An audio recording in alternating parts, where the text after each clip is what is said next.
Hello friends, টেক্সারিং online চ্যানেলে আপনাদের সকলকে জানাই স্বাগতম।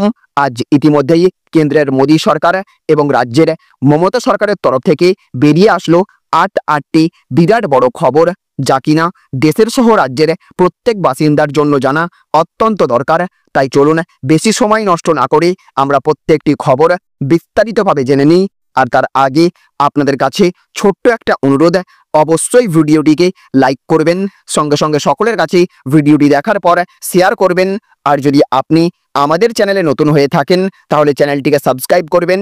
ভিডিওটি যদি আপনি ফেসবুক থেকে দেখে থাকেন তাহলে অবশ্যই আমাদের পেজটিকে ফলো করবেন। আর আপনি এই মুহূর্তে দেশের কোন রাজ্যের কোন জেলা থেকে এই ভিডিওটি দেখছেন অবশ্যই আপনার এলাকার নাম কমেন্ট বক্সে লিখে জানিয়ে দেবেন। তো দেখুন, এখানে বলা হয়েছে তৈরি ব্যাংকার রাইফেল তাক করে বসে আছে বিজেপি, হুমকি দিয়ে কাঁটাতার দেওয়া বন্ধ করলো বাংলাদেশ। তো এবারে বৈষ্ণবনগরের সুখদেবপুর গ্রাম, ওপারে বাংলাদেশের চাঁপাইনবাবগঞ্জ জেলার শিবগঞ্জ এলাকা। তথ্য বলছে মালদা জেলায় বাংলাদেশ সীমান্ত 172 কিলোমিটার, স্থলভাগে 18 কিলোমিটারে নেই কোনো কাঁটাতার। বৈষ্ণবনগরের সুখদেবপুর গ্রাম লাগোয়া সীমান্তের অনেকটা এলাকা অসুরক্ষিত। এইদিকে সেখানেই কাঁটাতার লাগানোর কাজ করছে বর্ডার রোড অর্গানাইজেশন। আর এতেই আপত্তি বাংলাদেশের। কাঁটাতার বসানোর কাজে বাধা দেয় বিজেপি, বা জানিয়ে নজিরবিহীন সংঘাতের পরিস্থিতি তৈরি হয়। মঙ্গলবারের পর বুধবারও ফের উত্তেজনা ছড়ায় বৈষ্ণবনগর সীমান্তে। ট্রেঞ্চ কেটে সেখানে মোতায়েন থাকতে দেখা যায় বিজেপির জওয়ানদের। তার জেরে মালদার বৈষ্ণবনগরে ভারত বাংলাদেশ সীমান্তে আপাতত ফেন্সিং দেওয়ার কাজ বন্ধ করে দিতে হলো বিএসএফকে। কবে কাজ শুরু হবে তাও স্পষ্ট করেনি বিএসএফ। বর্ডার গার্ড বাংলাদেশ বা বিজেপির সঙ্গে দফায় দফায় ফ্ল্যাগ মিটিংয়েও কিছুতেই বন্ধ হচ্ছে না উস্কানি। সীমান্তে বাংলাদেশের উস্কানির আবহেই উত্তর 24 পরগনার বনগাঁর পেট্রোপোল বেনোপোল সীমান্তে বিজেপির সঙ্গে ফ্ল্যাগ মিটিং করে বিএসএফ। আইজি পদমর্যাদার অফিসারের নেতৃত্বে ফ্ল্যাগ মিটিং হয়। বৈঠকে সীমান্তে সমন্বয় এবং শান্তি বজায় রাখার পাশাপাশি দুই নিরাপত্তা বাহিনীর মধ্যে পারস্পরিক সহযোগিতা বৃদ্ধির উপর আলোচনা হয়েছে। সূত্রের দাবি, কাঁটাতার দেওয়া নিয়েও বৈঠকে আলোচনা হয়েছে, তবে বিএসএফ এর তরফে একে রুটিন বৈঠক বলা হয়েছে। তো দেখুন, আজকের আরও একটি বড় খবর, চলতি মাসেই মুর্শিদাবাদে রাম মন্দিরের সূচনা দিন ঘোষণা করে দিলেন অম্বিকানন্দ। তো মুর্শিদাবাদে বাবরি মসজিদ হবে বলে ঘোষণা করেছিলেন বিধায়ক হুমায়ুন কবির। এরপর ওই মুর্শিদাবাদেই রাম মন্দির তৈরির কথা বলা হয়। এবার একেবারে দিনক্ষণ ঘোষণা হয়ে গেল। ভিত্তিপ্রস্তর স্থাপন এবং ভূমি পূজন হবে শীঘ্রই।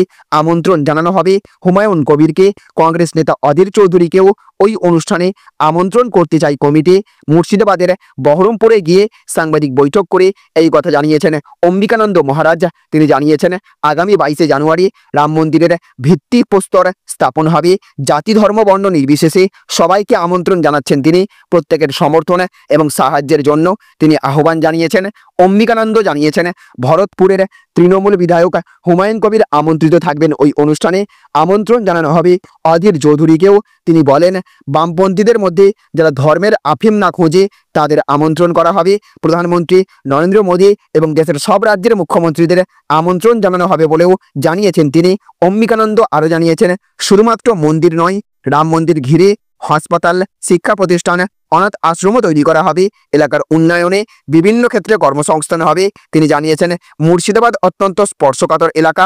22শে জানুয়ারি সেখানে এক নতুন সূর্যোদয় দেখা যাবে। বঙ্গীয় হিন্দু সেনার তরফে আগেই রাম মন্দির তৈরির কথা ঘোষণা করেছিলেন অম্বিকানন্দ। তার আগেই হুমায়ুন কবির বাবরি মসজিদ তৈরির কথা ঘোষণা করেছিলেন। তিনি জানিয়েছিলেন রাজনীতির সঙ্গে এর কোনো সম্পর্ক নেই। তো দেখুন, আজকের আরও একটি বড় খবর, বাংলার ঘরে ঘরে পৌঁছবে হাইড্রোজেন, তাতেই হবে রান্না, বড় উদ্যোগ পশ্চিমবঙ্গ সরকারের। তো বাংলার ঘরে ঘরে এবার পাইপ লাইনের মাধ্যমেই আসবে রান্নার গ্যাস। ইতিমধ্যেই শুরু হয়েছে এই প্রকল্পের কাজ।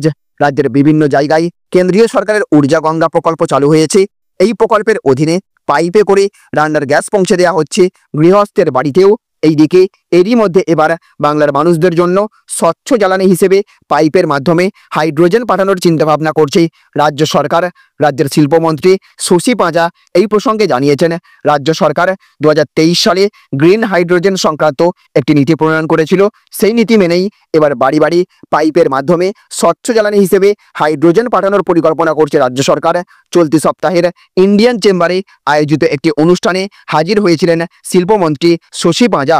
তো দেখুন, আজকের আরও একটি বড় খবর, আপনার অর্থ হিন্দুকে দিন আর হিন্দুর অর্থ আপনি নিন, আর্থিক লেনদেনের বিষয়ে রাজ্যের হিন্দুদের স্পষ্ট বার্তা দিলেন শুভেন্দু অধিকারী। তো আজ সন্ধ্যায় হাওড়ায় রামরাজাতলা শীতলা মাতা সেবা সমিতি আয়োজিত অযোধ্যায় মর্যাদা পুরুষোত্তম ভগবান শ্রীরামচন্দ্রের ভব্য মন্দির প্রতিষ্ঠার বর্ষপূর্তি উপলক্ষে আনন্দ উৎসব অনুষ্ঠানে ভাষণ দিতে গিয়ে রাজ্যের হিন্দুদের বেশ কিছু পরামর্শ দিলেন বিরোধী দল নেতা শুভেন্দু অধিকারী। বাংলাদেশি মৌলবাদীদের সেই দেশের হিন্দু ব্যবসায়ীদের বয়কটের জবাবে পাল্টা এই রাজ্যের হিন্দুদের নিজেদের মধ্যে লেনদেন করার পরামর্শ দিয়েছেন তিনি। শুভেন্দু অধিকারী বলেছেন, আমি হাওড়ায় রামরাজাতলার হিন্দু সমাজকে কতগুলো বিষয় বলবো। ধর্ম রক্ষা কমিটি তৈরি করুন। হিন্দুর জনসংখ্যা বাড়াতে আপনাদের নিজেদের সংকল্প নিতে হবে। আপনাদের আর্থিক লেনদেন, সামাজিক মেলবন্ধন, ধর্মীয় অনুষ্ঠানে হিন্দু সম্প্রদায়ের মধ্যে ঐক্য গড়ে তুলুন। আপনার অর্থ হিন্দুকে দিন আর হিন্দুর অর্থ আপনি নিন। বুঝতে পারছেন আমি কি বলছি? কেন এই পরামর্শ দিলেন সেটাও স্পষ্ট করে দিয়ে শুভেন্দু অধিকারী বলেছেন, বাংলাদেশের মৌলানা কয়েকদিন আগে বলেছে এই সিল আর পারমাণিকরা চুল দাড়ি কাটে, আমরা ওদের কাছে কাটবো না। ময়রার মিষ্টি তৈরি করে, আমি ওদের কাছ থেকে মিষ্টি কিনবো না, বাড়িতে মিষ্টি বানাবো। তাহলে উল্টোটা আপনাকে কি করতে হবে বুঝতে পারছেন? অর্থাৎ তিনি স্পষ্ট করে দিয়েছেন যে কোনো আর্থিক লেনদেন যেন একমাত্র হিন্দুদের মধ্যেই করা হয়। রামনবমী থেকে শুরু করে দুর্গা পুজো, কালী পুজো, লক্ষ্মী পুজো এবং সর্বশেষ কার্তিক পুজোতে পুজো মণ্ডপের হামলার ঘটনা বন্ধ করতে হিন্দুদের করণীয় কি তাও তিনি স্পষ্ট করে দিয়েছেন। এই বিষয়ে শুভেন্দু অধিকারী বলেছেন, নতুন নতুন জায়গায় হিন্দুদের ওপর আক্রমণ হচ্ছে। এই আক্রমণ রুখে গেলে শুধু ঝান্ডারা আর ভাষণ দিয়ে হবে না, প্রতিরোধ করতে হবে। ঝুঁকি থাকবে, আত্মবলিদানের সম্ভাবনা থাকবে, কিন্তু আমাদের এগিয়ে আসতে হবে। এটা আমাদের অস্তিত্ব রক্ষার লড়াই। তো দেখুন আজকের আরও একটি বড় খবর, বাম আমলেও প্রাথমিক নিয়োগে ব্যাপক দুর্নীতি ধরা পড়ে গেল সব। বিরাট নির্দেশ হাইকোর্টের। 2009 সালে যারা চাকরি পেয়েছিলেন তাদের কি হবে জানুন। তো প্রাথমিক নিয়োগে আবারও চাঞ্চল্যকর তথ্য, এমপ্লয়মেন্ট এক্সচেঞ্জের কার্ড জালিয়াতি করে চাকরির অভিযোগ। 2009 সালের নিয়োগ প্রক্রিয়ায় কার্ড জালিয়াতি করে চাকরি, শুরু সিআইডি তদন্ত, বাদ 26 চাকরি। আর কত? রাজ্যের 22 ডিপিএসসির রিপোর্ট তলব কলকাতা হাইকোর্টের। সমস্ত এমপ্লয়মেন্ট এক্সচেঞ্জের কার্ড যাচাই করে দেখার নির্দেশ বিচারপতি বিশ্বজিৎ বসুর। 2009 সালে কর্মরত প্রাথমিক শিক্ষকদের এমপ্লয়মেন্ট এক্সচেঞ্জ কার্ড যাচাই করার নির্দেশ। মূলত এক্সেম্পটেড ক্যাটাগরিতে কর্মরত প্রাথমিক শিক্ষকদের কার্ড যাচাই করতে নির্দেশ দেওয়া হয়েছে। 27 জানুয়ারির মধ্যে রিপোর্ট পেশের নির্দেশ। দক্ষিণ 24 পরগনা ডিএফসিপির আইনজীবী গৌরব দাস জানিয়েছেন, 2009-এর নিয়োগ প্রক্রিয়ায় 150 জন প্রাথমিক শিক্ষকতার চাকরি পান এক্সেম্পটেড ক্যাটাগরিতে। তাদের মধ্যে 26 জনের জালিয়াতির তথ্য হাতে এসেছে। ওই চাকরি বাতিল করে দেওয়া হয়েছে। 2009 সালের প্রাথমিক শিক্ষক নিয়োগ প্রক্রিয়ায় এক্সেম্পটেড ক্যাটাগরিতে আর কত এইরকম এমপ্লয়মেন্ট এক্সচেঞ্জের কার্ড জালিয়াতি করে চাকরি হয়েছে তাই এবারে খতিয়ে দেখতে চাই কলকাতা হাইকোর্ট। তিনি আরও জানিয়েছেন, তাই রাজ্যের সমস্ত প্রাথমিক শিক্ষা সংসদকে হাইকোর্ট নির্দেশ দিয়েছে কার্ডগুলি খতিয়ে দেখে রিপোর্ট পেশ করার। তো দেখুন আজকের অন্তিম আপডেট, ধোয়া তুলসী পাতা, বাংলার জেলেদের অত্যাচার। মমতাকে জবাব দিয়ে বাংলাদেশ বলছে আমরা ভাবতেও পারি না। তো বাংলাদেশের মাটিতে বাংলার জেলেদের ভয়ঙ্কর অত্যাচার চালানো হয়েছে, সম্প্রতি বিস্ফোরক দাবি করেছেন মুখ্যমন্ত্রী মমতা বন্দ্যোপাধ্যায়। এমনকি দীর্ঘদিন ধরে ওপারের জেলে বন্দী থাকা ভারতীয় মৎস্যজীবীরাও এই বিষয়ে চাঞ্চল্যকর দাবি করেন। তারা জানান হাত বেঁধে বড় রড দিয়ে মারা হয়েছে। আর এই ঘটনা সামনে আসতেই ইউনূসের বিরুদ্ধে ক্ষোভ উগড়ে দিচ্ছেন বাংলার মানুষ। এই অবস্থায় নিজেদের ধোয়া তুলসী পাতা প্রমাণ করতে নেমে পড়ল বাংলাদেশ। তাদের দাবি, ভারতীয় জেলেদের ওপর অত্যাচার নিয়ে যে দাবি ভারত করছে তা নাকি সম্পূর্ণ অযৌক্তিক।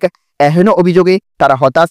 এই বিষয়ে ইউনূস সরকার একটি বিবৃতি জারি করেছে, যেখানে একের পর এক চাঞ্চল্যকর দাবি করা হয়েছে। বাংলাদেশের সংবাদ মাধ্যম বাংলা ট্রিবিউনের খবর অনুযায়ী বিবৃতিতে বলা হয়েছে, বাংলাদেশ এই ধরনের ভিত্তিহীন অভিযোগ দৃঢ়ভাবে প্রত্যাখ্যান করছে।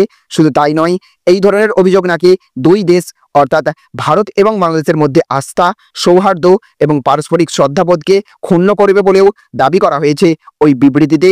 এই প্রসঙ্গে তাদের আরও দাবি, অভিযোগ তদন্ত করে দেখা হয়েছে, কোনো প্রমাণ নাকি তারা পাননি। অর্থাৎ ভারতীয় জেলেদের শারীরিকভাবে লাঞ্ছিত করা হয়নি বলেই দাবি। শুধু তাই নয়, এই বিষয়ে ভারতকে নরমে গরমে হুঁশিয়ারি দিতেও ছাড়েনি সেই দেশের অন্তর্বর্তী সরকার। তাহলে ফ্রেন্ডস বুঝতে পারলেন, এই ছিল আজকের কয়েকটি গুরুত্বপূর্ণ আপডেট। এই ভিডিওটি আপনাদের যদি ভালো লেগে থাকে তাহলে অবশ্যই ভিডিওটিতে একটা লাইক করবেন এবং অবশ্যই ভিডিওটিকে রাজ্যের সমস্ত মানুষের কাছে শেয়ার করে সকলকে জানার সুযোগ করে দেবেন। ভালো থাকবেন, সুস্থ থাকবেন। Thank you friends, thank you for watching.